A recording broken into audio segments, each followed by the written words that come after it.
Okay, so we decided to do our PowerPoint presentation for General Chemistry 1, 1411 on acetaminophen. My name is Yesenia and my partner is Georgette Flores. So this is the outline of what we will be reviewing over in our PowerPoint presentation. We will be going over the introduction of acetaminophen, the concept of acetaminophen. Also, we will be talking about the history of it and how it came to become a drug. Some facts. We will also be talking about the mechanism of action, or how it works in our body, how it's broken down, and our references will be at the end. Okay, so acetaminophen, or also called paracetamol. When I was researching this drug, paracetamol kept coming up, and I was stricken by it because I'd never heard this other name for acetaminophen. So once I went into the history a little bit more, it turns out that paracetamol, they call acetaminophen paracetamol in other parts of the world, such as Europe and also South America. But here in the States, it seems like we call it's known better as acetaminophen. So acetaminophen, we will be referring to it as acetaminophen throughout this PowerPoint. This is a drug that is sold over the counter and is also prescribed by doctors. This is a drug that provides pain relief from mild to moderate pain. It also has other names, brand names, which is what it is best known as, such as your Tylenol, APAP, Apacet, MAPAP, Neopap, Offermef as well, QPAP. It has a lot of different names, but we best know it as Tylenol.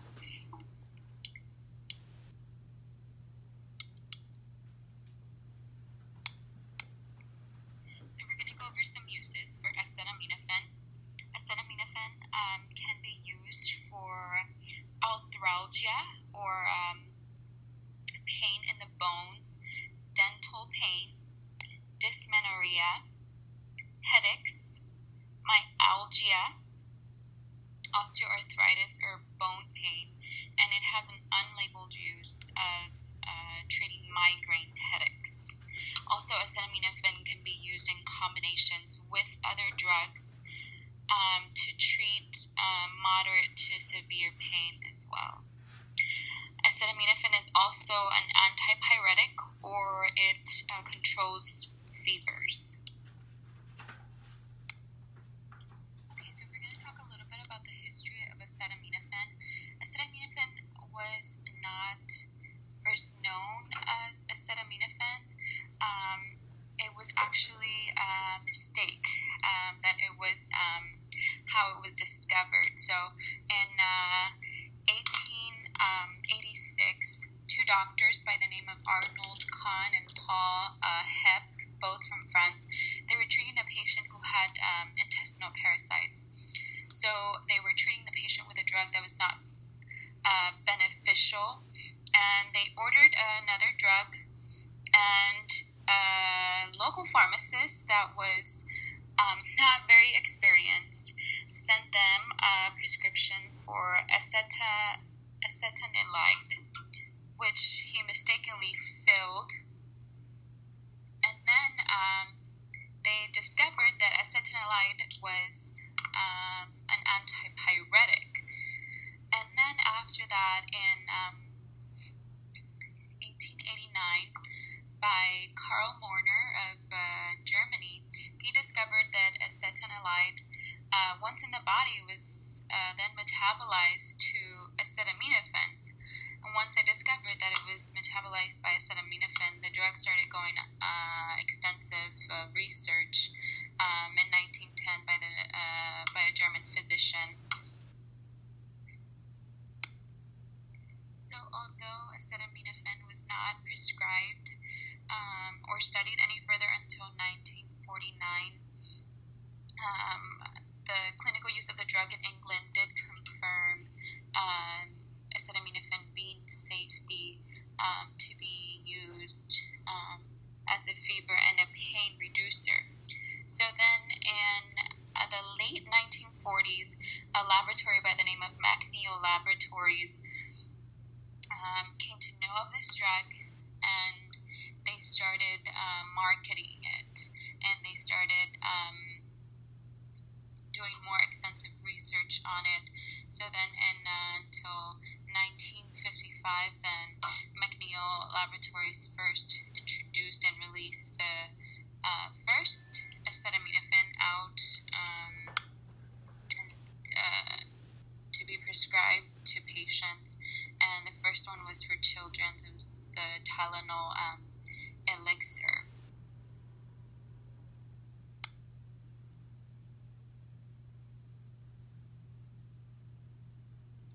And a little about the chemical composition of acetaminophen. Acetaminophen is made up of carbon, hydrogen, nitrogen, and oxygen. Here in this picture, we do have 8 moles of carbon, which are in gray here, and we do have 9 moles of hydrogen, which are in white, and we have 2 molecules of oxygen, which are in red, and 1 molecule of nitrogen, which is the one in blue.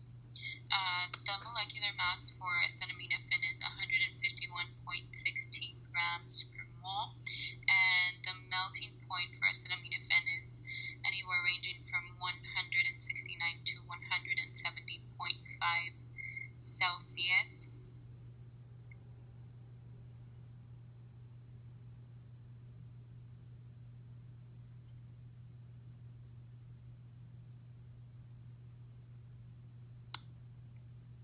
Some of the contraindications for acetaminophen here listed, or people that should not be using this drug, are ladies who are pregnant, ladies who are feeding as well, breastfeeding, geriatric patients or elderly, anyone who has use or history of chronic alcoholism, anyone with anemia, hepatic disease, or any type of liver diseases, or any type of kidney diseases. The reason why it is contraindicated in patients where anybody who has liver disease is because the liver is the one who breaks up these acetaminophen. If the liver is not working, the liver is not going to be able to break up acetaminophen, and it will build up in the body, which goes hand in hand with kidney disease. If the kidneys are not functioning well, then the body will not be able to excrete that drug through the urine.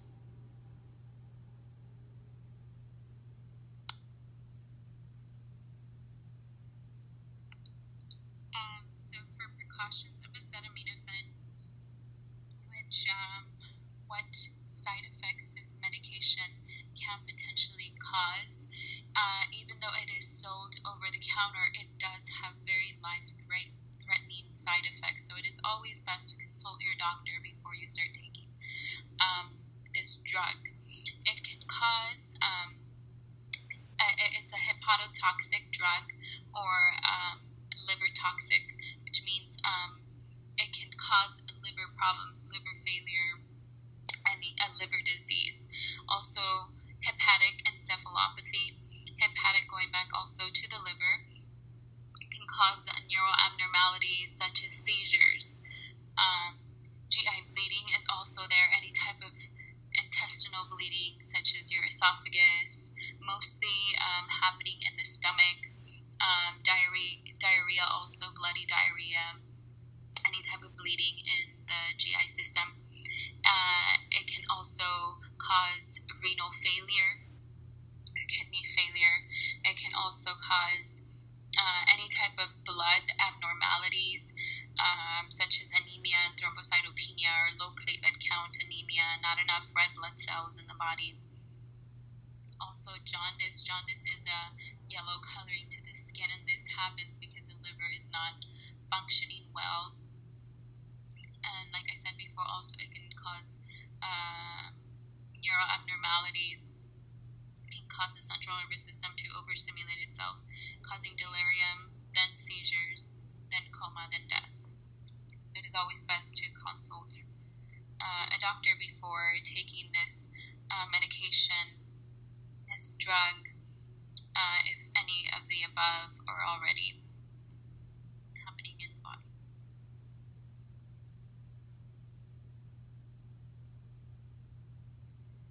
Acetaminophen in large amounts, taken in large amounts in the body, can cause toxic effects. And there is reversal agents that will reverse the toxic effect of acetaminophen. Gastric lavage is the first one.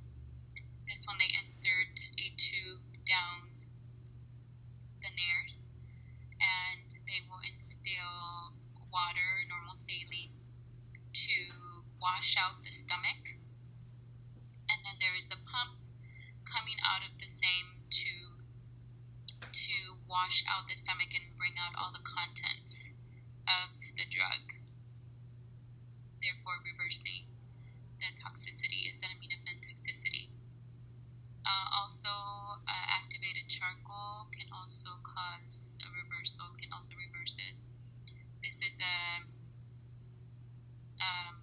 it really is charcoal that is ingested.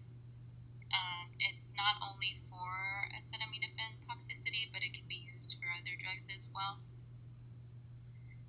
But the drug that is most commonly used to reverse the toxicity, acetaminophen toxicity, is acetylcysteine or mucomist. It can be given orally, or it can also be given by inhalation, which is the one that's most commonly used. And I have a picture of a raw neck here because mucomist does smell pretty badly.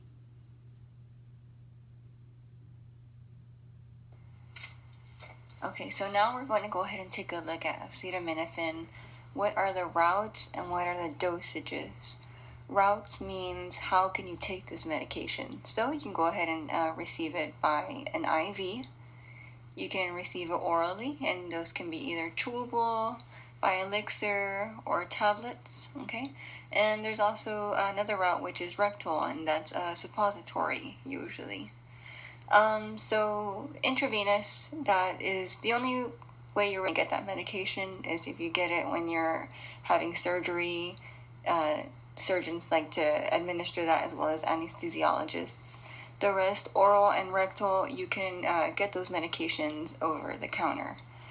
So dosages, okay, if it's given IV, you can get up to 1,000 milligrams per dose every 6 hours. Usually you don't want to exceed the maximum of 4,000 milligrams per day because you can cause some damage to your liver, okay? And orally or rectally, you can go ahead and receive 325 milligrams to 650 milligrams every 4 to 6 hours, and that's going to go ahead and equal to about 4,000 milligrams per day as well.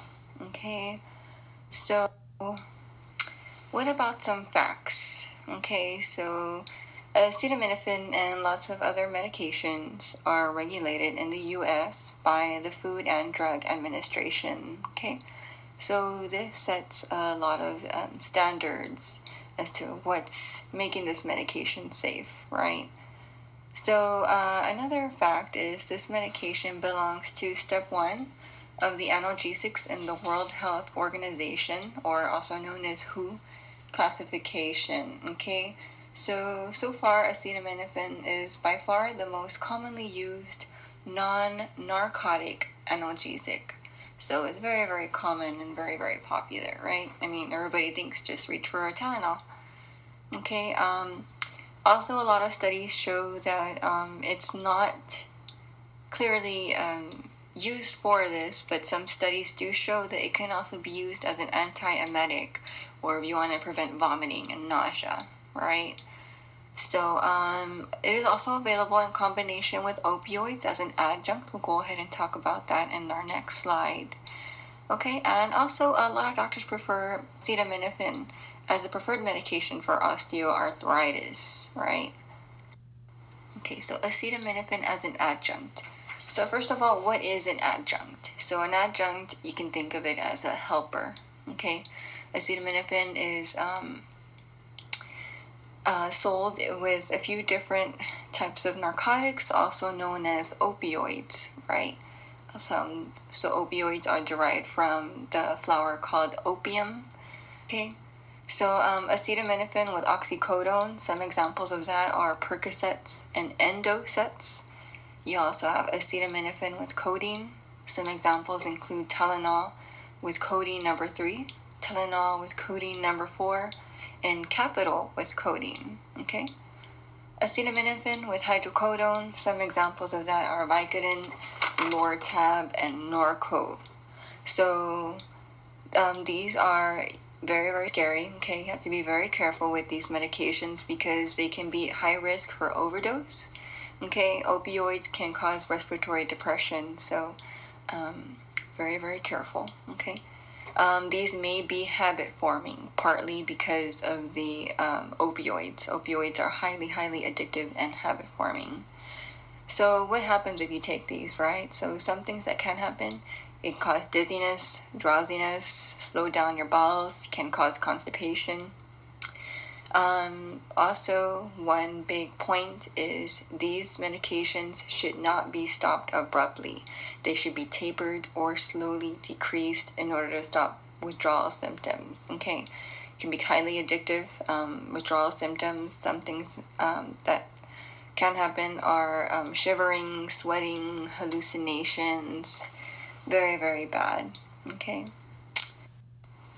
Next slide, acetaminophen mechanism of action. Okay, so a lot of studies show that the mechanism of action is really unclear. Some theories, though, is that in order for pain relief, acetaminophen supposedly blocks the nitric oxide pathway mediated by neurotransmitters. So pretty much it results in a higher pain threshold. Okay, it doesn't mean it takes the pain completely away, just blocks some of those receptors that the neurotransmitters attach to. Okay, blocks prostaglandin synthesis and release into the central nervous system. That's how it lowers fever. Another way to think of it is, I know this is anatomically incorrect, but acetaminophen does work on the hypothalamus. What is the hypothalamus? It's this small area in your brain. Like I said, anatomically incorrect. Supposedly it is the thermostat of the body, which is not exactly true, but it does have some point with thermal regulation, right? So GHS hazard warnings. Yes, acetaminophen is hazardous, okay? Our warning signs are either warning and danger. So it can be harmful if swallowed, okay? May cause serious eye irritation. It is suspected of causing genetic defects. May cause damage to organs with prolonged or repeated exposure. Just how I mentioned earlier with the liver, it is hepatotoxic. And it is toxic to aquatic life with long-lasting effects. So we don't want to throw any of this out there on the ground anywhere. Just make sure it's properly disposed in the trash can. So we hope you enjoyed our presentation. We worked hard on this and hope you had enough fun learning about Tylenol as much as we did. Thank you.